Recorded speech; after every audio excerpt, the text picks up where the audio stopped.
Hi, I'm Dan Herbert from Point Blank Music School, and in this third Molekular tutorial we're going to be taking a detailed look at the unique morphing section. So I've loaded up into Live are all simple loops. Let's press play. Push up the dry level here so you can hear the original sound. Then let's pull the effects back up. So it's pretty phenomenal how Molekular's completely transforming the sound. So it's kind of added an additional fluidity to the movement. You can hear kind of fragments of pitched elements. There's like filtered bass sounds in there, all routed through the filtered delays. So in this snapshot we have a number of different effects. It starts here with plagiarism, and this is a really cool effect and creates some nice textures and chords.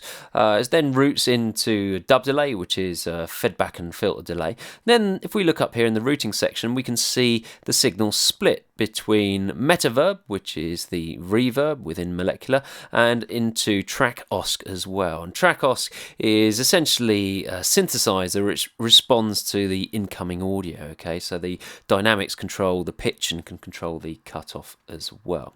So the central display here contains the morphing section, and you can interact with this in a variety of ways. As the snapshot which I've already loaded is set up for morphing, I can just click here and move it around. Now, as I'm doing this, check out the parameters, so freak map and random, and I think attack as well of plagiarism. And you can see them moving as I move the cursor around. And when I stop moving, so do they.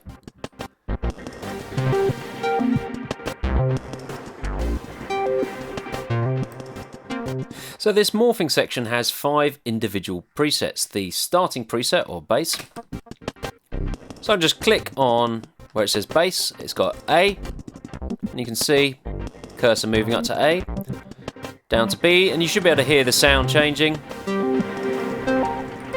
to D, and back to bass. And we can determine how quickly it glides around by clicking on this button here. And this is the morph quantization page, and we've got here the recall parameter. So let's just adjust this. Now we'll find that it moves much faster. And we've also got the ability to pause it as it's travelling through, and then click back on to continue, or click on another preset to jump to that specific value. So another way to use this feature is we could really jam around with all the various different parameters, and then at any point just click on bass and we'll get back to our original settings. So let's just press play here, adjust these, push that up, speed up this LFO, let's push up the intensity and feedback, and then just hit bass.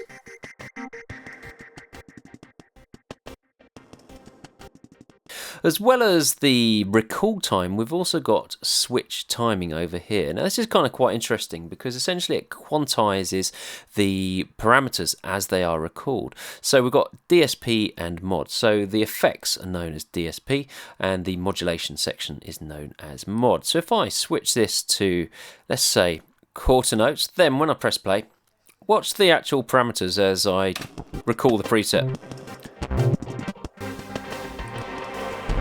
Okay, they're jumping, they're stepping through, quantized to quarter notes. Okay, or we can choose a high resolution, like 8th note. Now the sound steps through at a faster rate. So that's a kind of quite interesting way. That's got a lot of feedback on that preset. Let's go over to A. So that's a way to create some kind of quite interesting quantized effects. Another way you can interact with this window is to actually manually control the angle or the radius. And the radius always gravitates back to the base setting.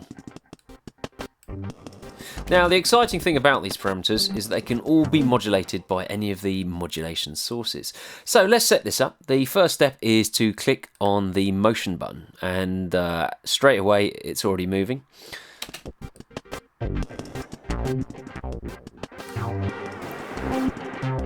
Okay, so if we want to find out where it's being modulated from, the easiest way, click on a sign and then just double click on that little icon there, and we can see here that LFO3 is set up to modulate morpher.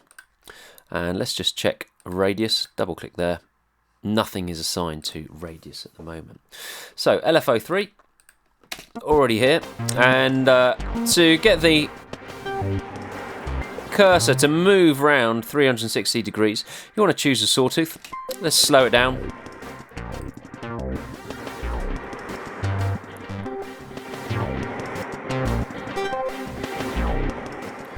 And we can reduce the size of its orbit just by pulling down the radius here.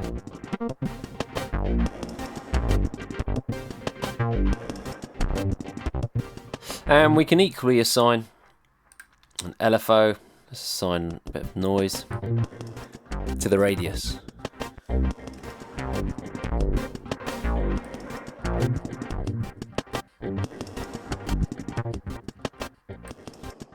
And depending on whether it's unipolar or bipolar, is where you'd typically set your default parameter.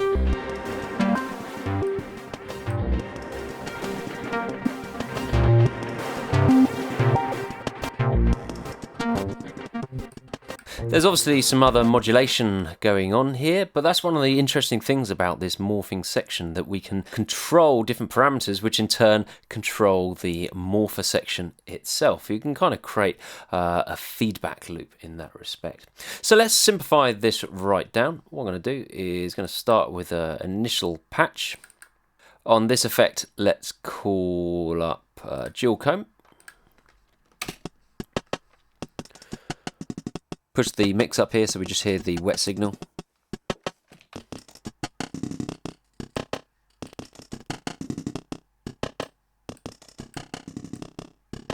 And let's just tweak the interval offset here.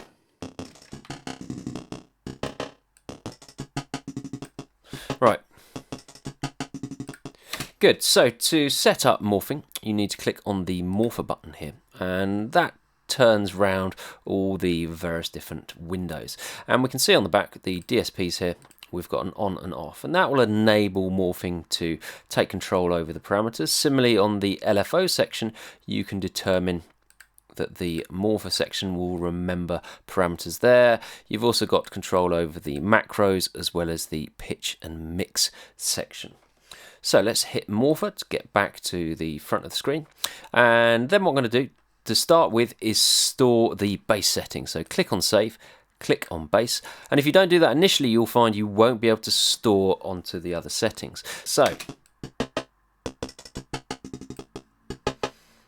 let's save that on A, and then save this one to B.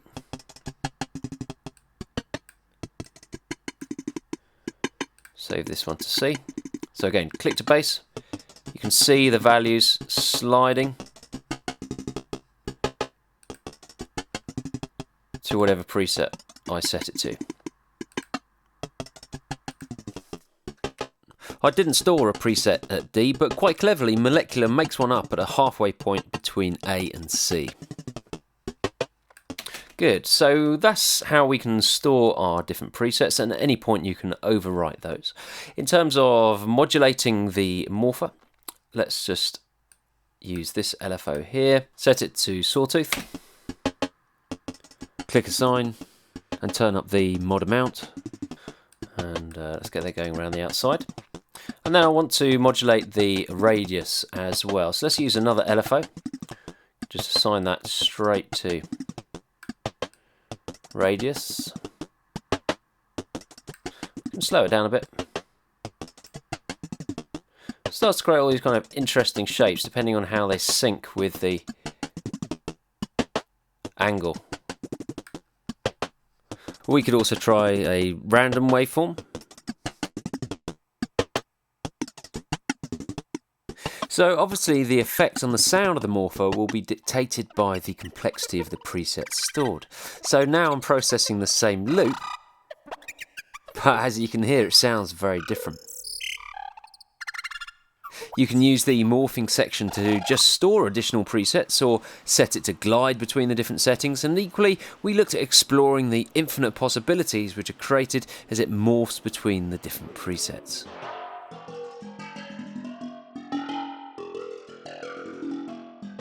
Make sure you check out all the videos in this series, and in the final video we'll take a look at some of the power behind the effects. We cover a wide range of software from Native Instruments on our courses. Check out Point Blank's website for more details.